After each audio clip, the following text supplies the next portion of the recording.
When I was in high school, my oldest brother ended up dying, and so I wanted to get something to remember him by, because, I mean, obviously that's a really powerful thing to happen in life, especially young. So I started looking around for what I could get, and I ended up picking a song quote by a band that he liked. It's a quote from Rivers and Roads by The Head and the Heart. And the quote is, "I miss your face like hell." And then I wanted a picture to go along with that, so I ended up picking one of my favorite paintings. It's just these two elephants facing off, which I thought was really cool because they're these long, powerful elephants, but they have these really long, thin, spindly legs that look like they're going to break at any moment. They've got these big rocks on their back, they're obelisks, and they're just like floating there, so it's like they're carrying these strong things, but these little tiny legs. It goes around my ankle and it says, "I love you," in all four of my grandparents and both my parents' handwriting. So that's the tattoo. My freshman year, my grandfather, I got a call that he was in the hospital and that they didn't think he was gonna make it.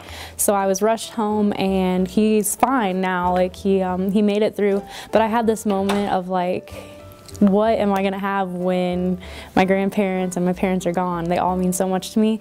So I kind of was thinking of ways that I could remember them by. So I was thinking like letters, but I kind of wanted something more permanent and more meaningful. So I had my sister bring me sticky notes of their handwriting with "I love you" written on it when she came to visit me, and I did it here in Kansas and then went home back to Oregon and surprised them. So it's kind of just a way for me to remember everybody and remember that I'm always loved.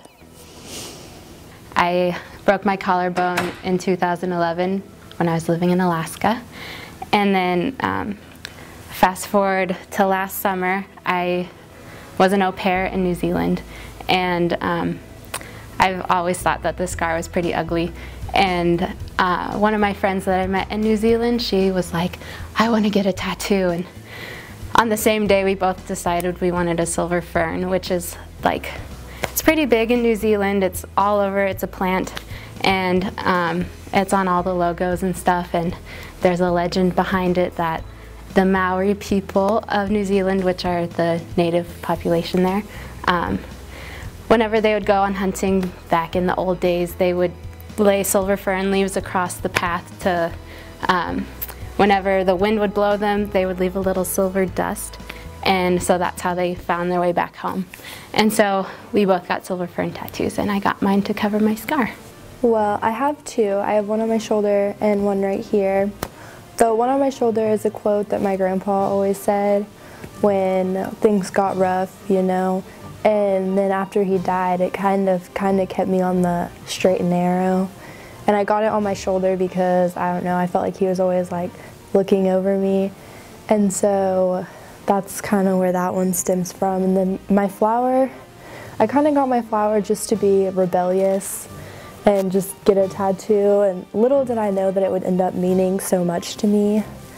My best friend, Kadri, which I'm sure you heard of her, she actually wanted the same flower before she passed, and so now I'm working on getting money so I can get it finished, and when it's finished it'll say, "For you I shall live," and then her name under it. So that's probably, I mean, they're both really valuable to me, but because of like recent events, that's probably the most meaningful one that I have. I have a very small tattoo.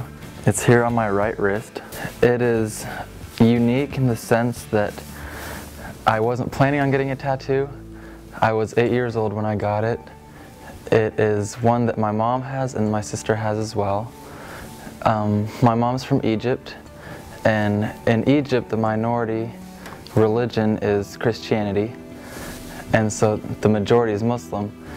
And as a small way to sort of remind us of our faith in a tangible way, in some way that you can see, we all get this small wrist tattoo of a small cross. It's just a daily reminder of a faith that you carry with you everywhere you go. I'm not going to forget it, but this is just a tangible way of seeing it. There are two that I really like. The one on my ribs I got last semester sometime. As part of, do you know what the Semicolon Project is? Yeah, my sister and I both really struggle with depression and stuff, and so we got them together. It says sister, but the I is a semicolon. It's so cute. And Well, I only got it because she's pregnant, so you know she couldn't get a tattoo being pregnant. So there's that one, and then the one on my back shoulder area is the Deathly Hallows from Harry Potter. And my grandmother gave me my first Harry Potter book, and so when she died, I got the tattoo because of her. It's the Deathly Hallows, and it's the date that she died, and it says, "Death is but the next great adventure."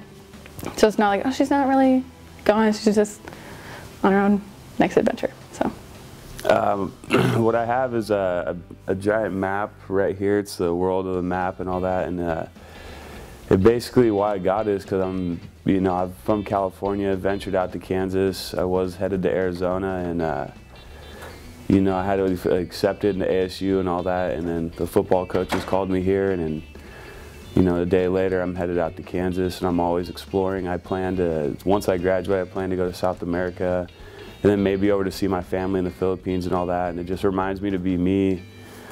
No matter where I'm at in this world, it reminds me to be the same person I've always been. So I got my tattoo about, I want to say 8 months ago. My stepdad and I actually got it. It took me a while, like since I was 16, we wanted to get a tattoo. I'd actually wanted to be adopted by him, and this is like in a lieu of an adoption, sort of. And so I've decided I wanted to design this tattoo on my own, and so he's born and raised in Munich, Germany, in Bavaria. And so half of it is the wings of the lion that's on the Bavarian flag, and then the other half's the Bavarian flag, and it's shaped into a heart. And then there's a quote right under it, and it says, "We did not have to be," and then under it in German it says, "But we chose to be." And so he got his on his bicep right here, and then I got mine on the back of my shoulder. And so yeah, we got that about 8 months ago. Yeah, right when I turned 18. Very, very personal. He's my dad. I tell everyone he's my dad. So adoptions just was really expensive, and it was like I was so close to being 18, and like we would have to go through all this work and finding my real dad and stuff like that. So it was just like something that was really important to me, really sentimental, and so we decided that would be a good idea to do something like that.